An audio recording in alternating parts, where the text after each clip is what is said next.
Hi, and welcome back to Small Caps. My name is Jess, and today we are speaking with the Exploration Manager of Locksley Resources Limited, Mr. Dave Ward. The ticker code of the company is LKY. Hi, Dave. It's wonderful to have you on the show. No worries, Jess. Thanks for having me. Now, Dave, before we get started, I thought for those of us from our Small Caps audience who aren't familiar with Locksley Resources, could you provide our audience with just a brief overview of the company, what the company is actually exploring for, and where the company's projects are located? Yeah, no worries. So Locksley has been listed for a couple of years now. So a market cap of about $6 million. Cash in the bank at the end of September was about 3.5. So we're fairly cheap at the moment, given some of our exploration projects. So we started with which we still have a copper project in the Lachlan Fold Belt in New South Wales, but then we have acquired more recently a rare earth project that we call the Mojave project in Southern California, alongside the Mountain Pass mine in the United States. Okay, brilliant. I thought we might focus a little bit on the Mojave project because you just had some interesting results, early stage results come out from that late last month.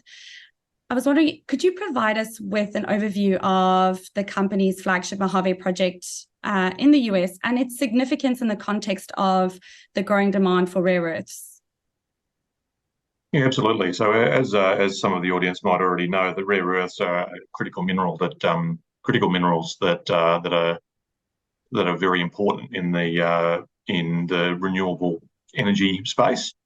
The rare earths in a world sense come from a couple of key large mines, one of which is in the United States, in Southern California, right alongside our existing Mojave projects, which is called the Mountain Pass mine. The Mountain Pass mine produces approximately 15% of the world's rare earth and is one of the highest grade rare earth mines in the world, and the only operating producing rare earth mine in the United States. So right alongside an existing operation, which is producing significant quantities of rare earths in a commodity that is in high demand and increasing demand worldwide. Yeah, so interesting. Thanks, Dave. Now, I know you mentioned the Mountain Pass mine, but my next question centers around kind of the location and the significance of the location of the project, and how that's particularly advantageous for rare earth exploration and development. So in that area that you were just talking about. Yeah, so sure. As a rule, so the best place to go looking for another deposit is, as people say often, is in the shadow of the headframe. So in this case, we have titles or claims within 1.5 kilometres of the existing Mountain Pass mine. So the Mountain Pass mine itself is a carbonatite intrusion. And so these intrusions, as a rule, do not occur in isolation. So they're part of a larger body deeper down, So what we have found to date is that we've got some high grade, narrow, structurally controlled rare earths that we've found on the existing property, which are all going to be tied in with that larger intrusive system that drives the Mountain Pass mines itself. So being in close to the known deposits is really important to making sure that we find where the next one comes from. Now, Dave, decarbonisation has been, sort of a big topic of conversation, or a hot topic of conversation globally. What factors do you think have contributed to the increase in global focus on rare earths, and why are they, considered critical for the transition to a low carbon economy?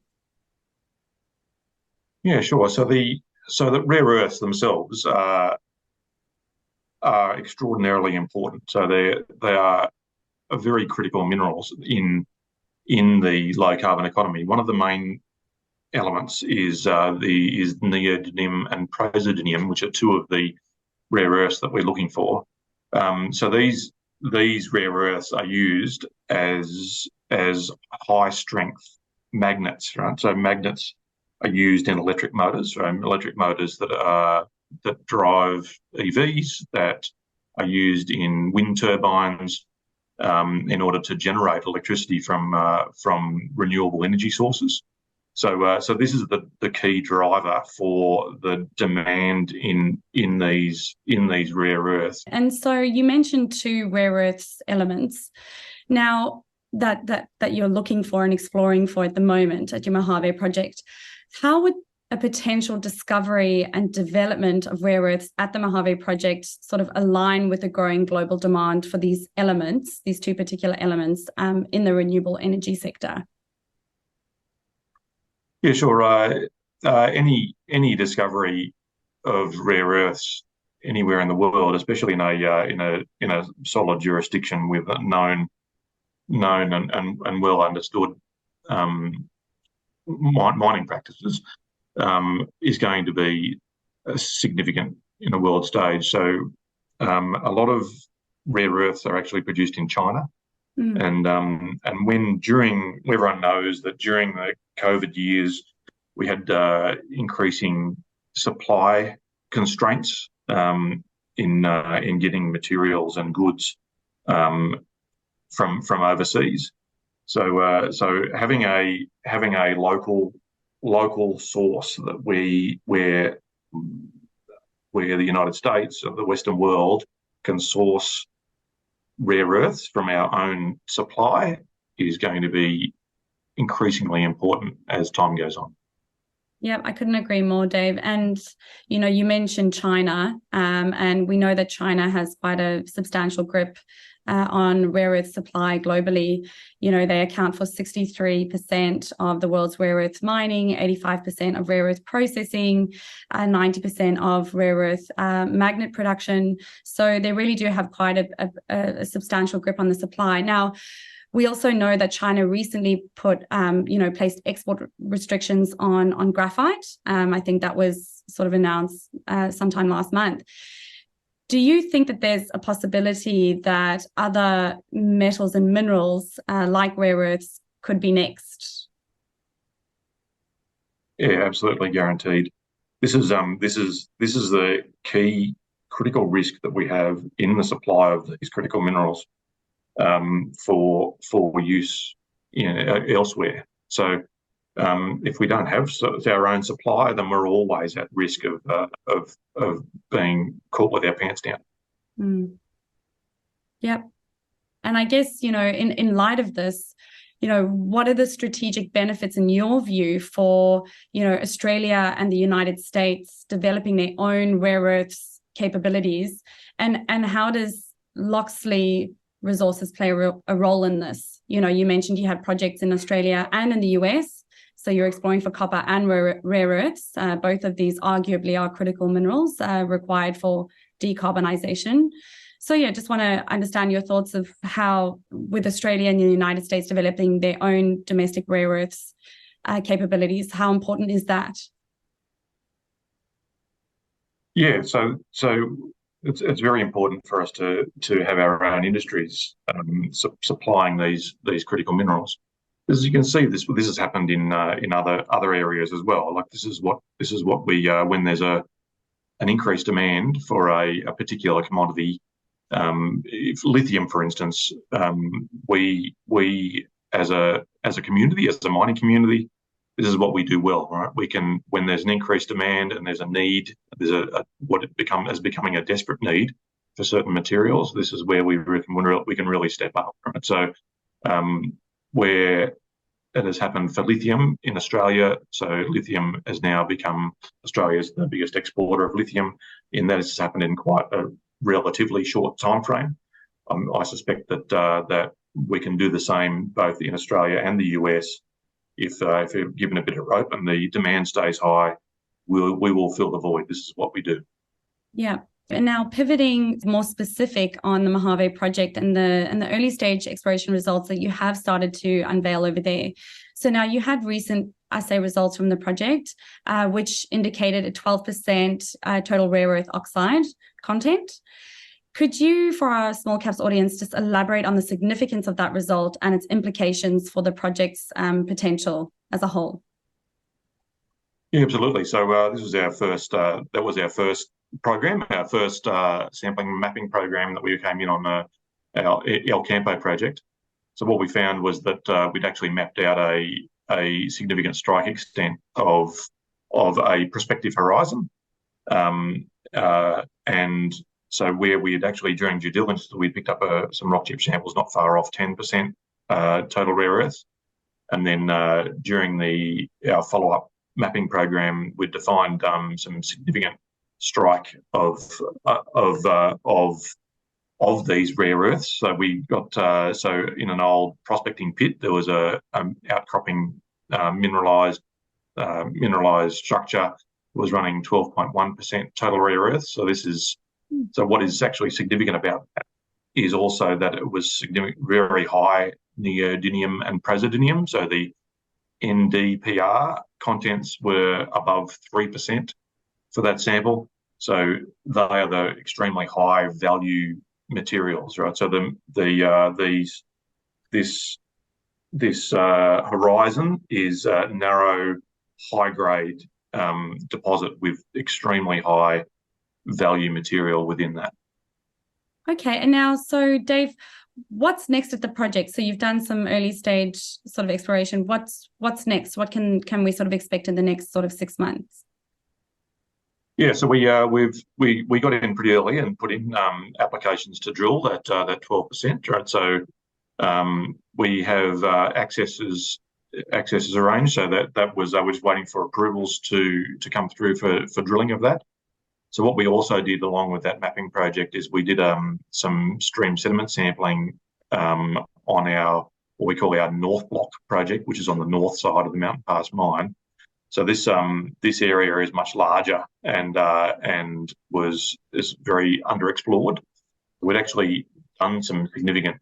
We'd actually gotten some very significant stream sediment samples. So we're just taking dry samples from the bottom of these creek beds, and some of those samples running up to 0.26% total rare earths or 2,600 parts per million rare earths in these sediments that are shedding off the hills. So what we found was there's a number of these highly anomalous rare earth catchment areas that we're looking at following up, and we're in the process of following up some of those areas at the moment. There's a very exciting area that we could focus on that, you know, we have the potential to find more of the El Campo style high grade rare earths in a larger block to the north as well. Yes, Dave, have you been out to site? Just a random question. Absolutely, I was there for the sampling. I was if some of the people watching this and look at some of our presentations, you'll see photos of us taking samples from the El Campo site. So I took those photos myself. It's a beautiful part of the world, and accessibility is fantastic. The highway between Las Vegas and LA runs right in between the El Campo and North Block. There's like a 6-lane highway right there. So there's accessibility is really good. There's a bit of topography which helps when we're looking for rocks as well. There's plenty sticking out of the ground. That's fantastic. Well, Dave, thank you so much. I have just one final question for you, which is, can you leave our audience with 2 or 3 key highlights or takeaways as to why Locksley Resources should be a stock on their watch list? So Locksley has some cracking rare earth projects in this Mojave project. There's some very high grade anomalous, some very high grade outcropping material. At the El Campo prospect, we're following up some very high grade stream sediment samples, extremely anomalous zones in there that we're following up as we speak. So these areas, so we'll be reporting on as soon as we get the results back from the lab. So we have a crew on site now following up those areas. We will have